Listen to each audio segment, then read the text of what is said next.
자, 계시록 말씀 우리가 쭉 보고 있는데 계시록 읽으면서 여러분 어떤 생각이 드세요? 설교자에 따라서 이 말하고 저 말하고 많이 하지만 우리 안에 여러분 갖게 되는 어떤 물음표는 뭐냐면 정말 예수님이 재림하실까? 이 생각을 아마 할 겁니다. 오늘 4절 말씀 한번 보세요. 4절 보면 눈이 따라가 주세요. 거기 보면 뭐라고 합니까? 또 내가 보좌들을 보니 거기에 앉은 자들이 있어 심판하는 권세를 받았더라.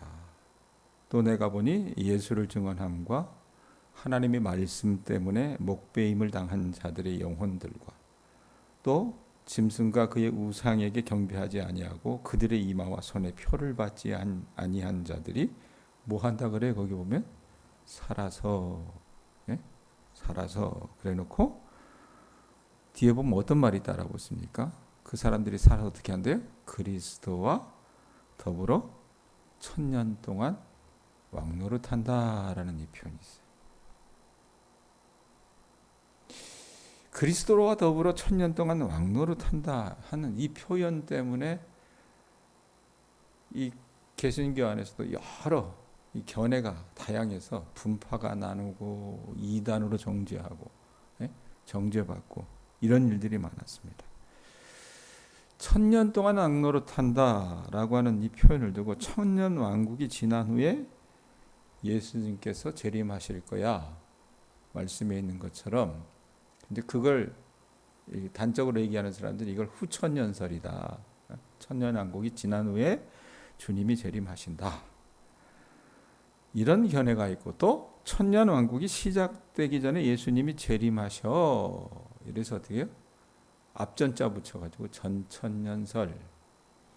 그리고 1000년 왕국이라고 하는 그 기간은 예수님이 처음 오셨을 때가 언제? 2000년 전에 오셨잖아요. 그때부터 재림하실 때까지 상징적인 그 기간이 1000년 왕국 아니겠느냐. 그래서 그 기간이 맞춰질 때 예수님 재림하신다. 이렇게 또 보는 견해가 없을 무자 해가지고 무천년설 뭐 이렇게 얘기하는 견해들이 다양합니다. 그래서 이 전천년설에는 또 뭐 세대주의 전천년설과 역사적 전천년설 이렇게 나누는데, 세대주의적 전천년설은 혹시 기억하세요? 1992년도에 대한민국이 한번 뒤집어진 적이 있어요. 지금도 이 참 소위 말하면 이상하게 하나님을 믿는 인간들이, 예? 대한민국을 완전히 어떻게 흔들고 앉아 있잖아요. 그런데 그때도 92년도에도 그랬어요. 내가 군대 들어갈 때 이게 뭐였습니까? 다가올 미래를 뭐 예비하라, 대비하라 이래가지고 다미선교회 이장님 목사 기억나세요? 이제 주님 재림하신다 막 이래가지고요, 세상 끝날이다 그래서 난리가 났었어요. 뉴스에 보도가 되기도 하고. 그래서 이 사람들이 여러분 어떻게 봅니까? 요한계시록을 참서라 그래요. 참서라고 하는 뜻이 뭐냐면 미래에 일어날 일에 대한 주술적인 예언을 기록한 책이다. 이래가지고 그것만 붙들고 앉아 있는 거예요. 그러면 여러분 그 신앙이 건강한 신앙이 되겠어요? 그러지 못하죠. 그래서 이 세대주의적 전천년설이라고 하는 것은 사실 개신교 안에서는 받아들이지 않는, 바르지 못하는 가르침입니다. 그리고 여러분 우리가 요한복음 19장부터 보세요. 어제 우리가 봤지만 혹시 여러분 성경은 어떻게 되어 있는지 모르겠지만 제 성경은 돈을 조금 더 내서 산 성경이어서 보면 1절 위에 이렇게 뭐 다른 글자로 이렇게 소제목 써놓은 것들이 있어요. 혹시 있어요? 여러분들 안에도? 그러면 19장 1절 위에 보면 어떻게 해요? 어린 양의 혼인잔치 이렇게 돼 있어요? 예? 19장 1절부터 10절까지가 어린 양의 혼인잔치에 대해서 말하고 있고, 예? 그 다음에 11절부터 21절까지가 뭐라고 나와요? 백마를 탄 자, 예? 주님이 재림하실 것에 대해서 이야기한다 그 말입니다. 그리고 오늘 우리가 본 20장 1절 위에는 뭐라고 나와 있어요? 천년 왕국. 그래 놓고 7절부터 보면은 또 뭐가 나옵니까? 7절부터 10절까지 드디어 사탄이 패망하는 사탄의 패망이라고 써 있어요. 그리고 나서 11절부터 15절까지 보면 크고 흰 보좌에서 심판을 내리시다. 뭐 이런 식으로 여러분 내용이 쭉쭉 나와 있다고 말이에요. 그러면 성경대로 보면 여러분 어떻습니까? 자, 어린 양의 혼인잔치, 예? 그리고 주님이 심판하실 것이라는 것. 그 다음에 천년 왕국에 대해서 나와 있기 때문에 재림이 천년 왕국에 있는 거 아니냐. 그래서 전천년설을 이야기하는 사람들이 더러 많이 있습니다. 근데 이 견해가 다양하다 그랬잖아요. 이거 가지고 싸울 일은 아니라고 보는데 견해가 다양한데 신약 성경 전체의 가르침으로 보면 그거 아니다. 무천년설이다. 무천년설은 뭐라고 얘기했습니까? 천년왕국이라고 하는 기간이 예수님께서 2000년 전에 이 땅에 오실 때부터 분명히 재림하시긴 해요. 그 재림하실 때까지의 상징적인 기간이고 그 기간이 맞춰지실 때 주님께서 재림하신다라고 하는 그 무천년설을 개신교는 대부분 어떻게 해요? 채택한다고 말입니다. 그래서 대부분의 개신교에서는 무천년설이라고 하는 이 견해를 지지하고 또 다른 다수는 역사적 전천년설을 지지하고 있다고 합니다. 역사적 전천년설의 대표적인 교단이 어디냐? 침례교예요. 작년에 우리 교회 오셔서 부흥회를 인도하셨던 이승장 목사님이 지나가는 말로 이렇게 얘기했어요. 외국에 가면 지금 우리는 합동측 교단이잖아요. 장로교단이잖아요. 이 장로교단을 한국 사람들 어떻게 해요? 우린 장자교단이네. 더군다나 합동 같은 경우. 그래서 무슨 아주 대단한 것처럼 생각을 하는데 사실 이 개신교 전체, 전 세계의 개신교 동향으로 보면 장로교는 굉장히 작아요. 굉장히 작습니다. 그리고 미국 같은 경우는 상당수가 보면은 주류교단이 침례교예요. 저는 뭐 그렇게 침례교를 뭐 선호하고 이러진 않아요. 장로교도 별로 좋아하지 않습니다. 내가 장로교 목사이긴 하지만 왜 안 좋아하냐면 한국의 장로교는 소위 말하는 성경적인 장로교의 모습이 아니라 거의 유교 비슷해요. 생각을 해보세요. 여러분 다니시면서 보면 교회 장로님이라고 하시는 분들이 그들의 삶 속에서 영향을 미치는 분들입니까? 거의 보면요. 저 유림, 향교에서 어떻게 제사 지내면서 에헴 하는 사람하고 별로 다르지가 않아요. 변질이 됐다는 얘기입니다. 자, 어찌됐건 말이 좀 곁나갔는데 이런 주님이 재림하실 것인가? 최 목사 그럼 너의 견해는 뭐냐? 물으면 주님 재림하십니다. 최 목사가 갖고 있는 생각은 뭐야? 제가 계시록 가지고 쭉 얘기했었을 때에 우리의 죽음 이후에 그 다음 삶이 있다 그랬잖아요. 그랬죠? 예? 그게 주님이 재림하실 때의 우리의 삶이에요. 전국적으로 보면. 그러면 그거 주님이 재림하실 것을 우리가 믿지만 이 땅에서의 삶을 우리가 의미 있게 살아가야 되지 않겠느냐. 그래서 고대 세계 속에서 신상을 세워놨던 것은 뭐라 그랬어요? 왕이 이 동양면에 있지는 않지만 왕이 서울에 산다 하여도 이 동양면에 신상을 세우는 건, 나 같은 신상을 세우는 건 뭐예요? 하나님의 다스림이 이 땅 가운데도 임한다라고 하는 것을 내가 친히 내 삶을 통해서 보여줘야 한다는 것. 그게 제 견해예요. 자, 어찌됐건 시간 관계상 이거 1절부터 다 얘기할 수 없으니까 7절부터 15절 말씀을 오늘 좀 중심으로 말씀을 좀 살펴보려고 하는데, 사탄이 패망해요. 그리고 크고 흰 보좌, 이 심판, 백보자 심판에 대해서 증거하는데 7절부터 10절까지가 그 사탄이 패망하는 것을 그리고 있어요. 자, 7절, 8절 보세요. 자, 뭐라고 얘기합니까? 천년이 참해 사탄이 옥에 딱 갇혀뒀다 그랬잖아요. 천년 동안. 그런데 그 옥에서 어떻게 해요? 풀려나가지고 8절 보세요. 나와서 땅의 사방 백성 곡과 마곡을 미혹하고 무화 싸움을 붙이리니 그 수가 바다의 모래 같으리라 그랬습니다. 자, 1000년 동안 갇혀 있었던 사탄이 풀려나와요. 그래서 이 사탄이 하는 짓들이 뭡니까? 땅의 사방에 흩어진 민족들인, 거기 보면은 우리에겐 익숙하지 않은 그런 고유명사가 나와요. 그게 뭡니까? 곡과 마곡을 미혹해서 싸움을 붙인다고 그랬어요. 거대한 전쟁을 붙일 것이라고 그렇게 말합니다.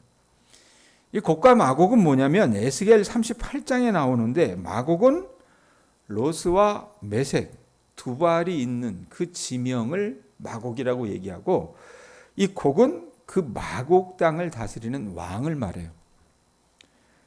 그렇기 때문에 본문에서 말하는 여러분 곡과 마곡은 하나님과 그분의 백성을 대항해서 전쟁을 일으키는 이 악한 세력 전체를 말합니다. 근데 이 말씀에서 중요한 것은 뭐냐면 7절 보면은 뭐라고 해요? 사탄이 1000년 동안 갇혀 있다가 놓였다 그랬잖아요. 풀려났는데 이 사탄은 그 옥에서 갇히기 전에도 사탄이었고 풀려나서도 사탄이었어요. 이놈의 사탄은 여러분 갇혀 있어도 그의 마음과 태도를 바꾸지 않았어요. 그래서 사탄은 1000년이 지나도 여러분 사탄의 역할을 합니다. 그가 하는 게 뭡니까? 끝까지 하나님의 백성들을 싸움 속으로 몰아넣고 있다고 말입니다. 이 세상을. 그런데 감사한 건 뭐냐면 우리에게 소망이 있는 것은 그런 요지경 속 같은 세상 속에서도 마지막 순간까지 누가 우리와 함께 하신다는 거예요? 하나님이 우리와 함께 하신다는 겁니다. 자, 다시 보세요. 7절 보면 이 사탄이 나와서 땅의 사방 백성 곡과 마곡을 뭐 한다 그래요? 미혹한다, 이 표현이죠. 사탄이 하는 가장 교묘한 방법 중에 하나가 뭐냐면은 세상을 미혹하게 하는 거예요. 이 미혹하게 한다라고는 여러분 그 원어 뜻이 뭐냐면 길을 잃게 만든다는 겁니다. 네? 여러분 우리가 어디를 가다가 연세가 드시니까 이제 막 가령 서울에 가셨다고 합시다. 길눈이 밝은 분들은 잘 찾아다녀요. 저희 아버지가 그러세요, 사실. 길눈이 굉장히 밝으세요. 그런데 연세가 이제 80이 넘어가시니까 그렇게 길눈이 밝던 아버지도 이제는 본인이 사시는 동두천에서 아들 사는 집으로 오겠다고 명절 때 내려오시다가 간혹 고속터미널에서 손자하고 어디에서 만나자 그랬는데 만나지 못하고 헤맬 때가 있어요. 새로운 곳을 여러분 방문했다가 방향 감각을 잃고 길을 여러분 우리가 잃을 수 있잖아요. 그때는 우리가 어떻게 해야 됩니까? 그 길을 잘 아는 사람의 도움을 받거나 또 경찰의 도움을 받으면 길을 찾을 수 있겠죠. 혹 등산을 하다가 산에서 길을 잃으면 어떻게 해요? 갖고 있는 핸드폰으로 119에 전화해서 도움을 받으면 되기도 합니다. 그런데 여러분 이게 그냥 그런 길이 아니라 우리 인생길이라면, 인생에서 길을 잃으면 사람들의 도움을 받기가 쉬워요, 어려워요? 어렵습니다. 왜냐하면 인생의 길은 이 세상의 길과 여러분 달라서 그냥 몇 갈래로 그렇게 정의될 수 있는 길이 아니라 우리가 소위 말하면 정의할 수 없는 많은 길이 있고 나에게 조언을 해줄 수 있는 사람들도 사실 역시 많지 않기 때문에 그러합니다. 그래도 인생에서 길을 잃으면 좀 가난하게 살고 덜 배운 채로 우리가 손해보며 살 수 있습니다. 뭐 많이 가졌다고 더 배웠다고 해서 더 행복한 것은 아니기 때문에 그래요. 그런데 인생에서 길을 잃으면서 우리가 그렇게 헤매기도 하지만 영혼에서 길을 잃으면 어떻게 되겠어요? 이거 굉장히 난감합니다. 영혼 완전히 미화가 됩니다. 이 땅에서는 물론 죽음 이후에도 돌이킬 수 없는 길을 가게 된다 그 말입니다. 그래서 영혼이 길을 잃는 것은 굉장히 위험해요. 그런데 우리로 하여금 인생의 길을 잃게 하고 영혼이 길을 잃도록 그렇게 우리를 미혹하는 존재가 누구라 그랬어요? 사탄이에요. 사탄은 우리를 어떻게 해요? 부추겨서 우리가 제대로 된 믿음의 길을 가지 못하도록 우리를 어떻게 해요? 현혹한다 그 말입니다. 그럼 우리가 여러분 길을 잘 찾으려면 어떻게 해야 돼요? 우리 예수님과 예수님의 말씀을 목적 삼는 것을 우리의 지침으로 둬야 된다고 말입니다. 9절 보세요. 사탄이 이런 짓을 한다 그랬어요. 9절. 자, 이것들이 계속 어떤 짓을 합니까? 그들이 지면에 널리 퍼져 성도들의 진과 사랑하시는 성을 두루매 하늘에서 불이 내려와 그들을 태워버렸다 그랬습니다. 자, 지면에서 널리 퍼졌다는 건 지면으로 올라왔다라고 하는 뜻이에요. 바다에 모래같이 모인 이 사탄의 세력은 지면으로 올라와서 성도들의 진과 사랑하시는 성을 둘러쌌어요.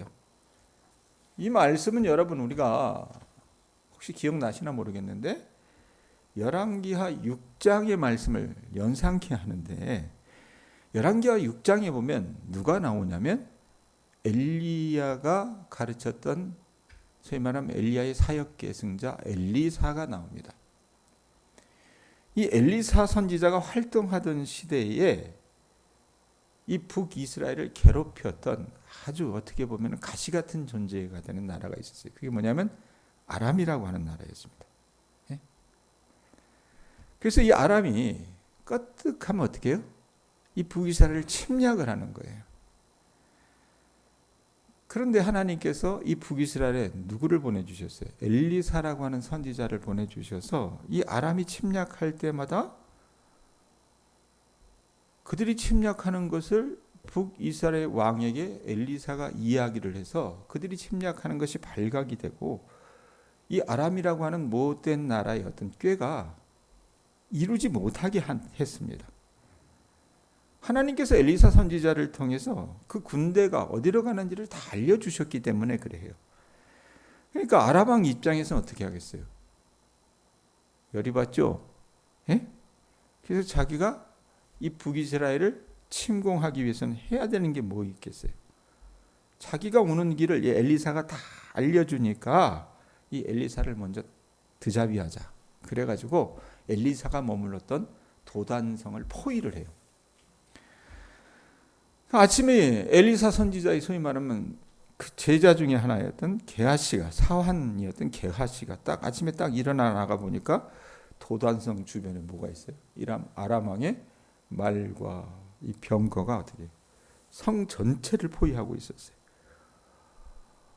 게하시 입장에서는 여러분 시급하잖아요. 그래서 어떻게 합니까? 아유, 내 주여 이거 우리가 어떻게 합니까? 라고 깊은 한숨을 내쉬었어요. 그럴 때 엘리사가 어떤 말을 하냐면 열왕기하 6장 16절에 보면 두려워하지 말라 우리와 함께한 자가 그들과 함께한 자보다 많으니라 라는 얘기를 해요. 하나님께서는 엘리사 선지자의 기도대로 아람 군대의 눈을 어둡게 해주셔서 엘리사와 게하시는 그들의 목적지 사마리아까지 그들을 어떻게 데리고 갈 수 있었다 그 말입니다. 여러분 엘리사와 게하시가 소위 말하면 아람 군대와 싸워서 이긴 게 아니었잖아요. 하나님이 그들의 눈을 어둡게 해주셔서 이긴 것이거든요. 그 그림과 비슷한 어떤 그림이 오늘 우리가 본 이 말씀의 내용이라 그 말입니다. 자, 본문이 그 내용을 얘기하고 있는데 사탄의 세력은요 하나님께서 사랑하시는 그 성을 둘러쌌는데 그 사람들이 어떻게 해요?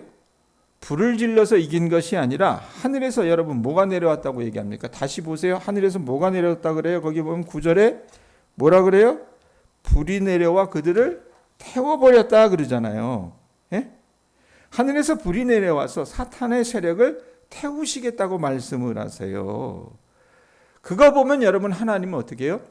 엘리사 시대에 이 북이스라엘을 지키시고 특별히 도단성에서 하나님께서 그 큰 구원을 행하셨던 것처럼 하나님께서는 동일하게 어떻게 해요? 자기 백성을 끝까지 지키시는 분이라고 하는 것을 계시록을 통해서도 말씀하고 그 계시록을 보면서 우리도 어떻게 해요?